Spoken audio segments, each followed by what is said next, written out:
your fruits and vegetables, and drink plenty of water. Coming up, we're talking with Dr. Sharon Thompson about simple rules to follow that'll help you stay healthy.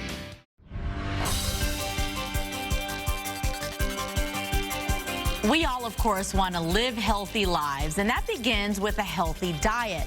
Now, there are some healthy food rules to live by, and they're actually pretty simple. Dr. Sharon Thompson is joining us here to help us out.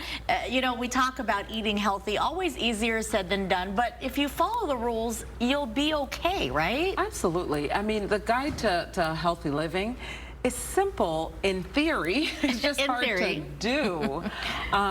Yeah, basically what our moms told us when we were growing up, it's the same rules for adulthood. Okay. One of the things, though, let's talk about this, is I remember my mom always saying, clean your plate, eat everything on your plate. Let's start with that rule. You know, last time we were here and talking about food, we talked about the human instinct to feed. We always want to feed, and, you know, special occasions and eating it all. And that probably stems from when we had to hunt for our food. Food was very precious.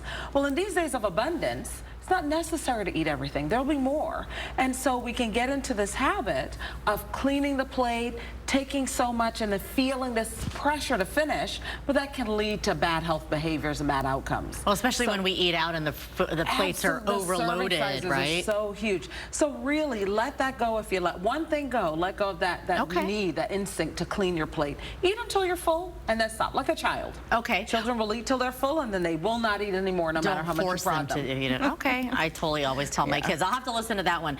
Talk about the importance of vegetables. How much should we really be eating? So vegetables are so important, and the reason is that they're so high in the nutrients that we need, and they're low in the ones that we don't need. So vegetables are great for vitamins A, C, D, folic acid, but they're not high in sugars or fats. Okay. And so you can eat lots and lots of vegetables, get lots of great nutrients without getting those things that can cause health problems. So really, my quick and easy guide, half your plate should be vegetables. Half your plate. Make every meal. So you want to try to get vegetables every single meal. So you can get vegetables at breakfast, mushrooms, tomatoes, spinach, or good breakfast vegetables. I need you to write that down for my kids. Half a plate of veggies every time. All right, let's talk about, on the flip side, at the end of it, dessert.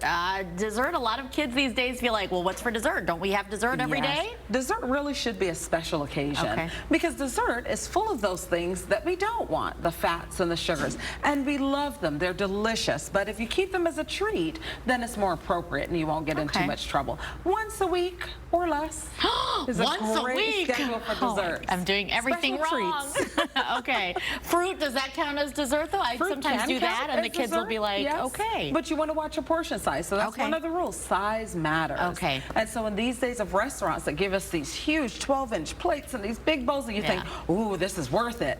But you're actually getting too much. All right. How much water should we be drinking? So you can drink water according to your thirst, but drink only water. Okay. One of the problems that we run into is that sugary drinks are so abundant and cheap. Right, so water is sometimes difficult because one is more expensive when you're out, and you've left the free water at home. So those water bottles, those ubiquitous water bottles, are actually a good idea. So you carry your water with you. It's convenient, and you drink only water. If you want something sweet, eat an orange, eat an apple. It's better for you. And here in the desert, anyways, I think we all make it a rule to always have water with us. Have water with you. Last but not least, let's talk about when it comes to snacking, what's okay and what's not.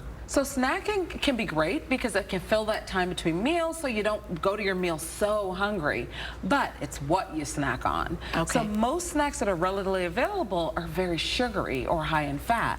So if you think about vegetables as snacks, that'll be better for you and give you that crunch that you want, give you that quick bite, or fruit that you can cut up into little chunks, a chunk of apple, some watermelon, a peach, or a nectarine.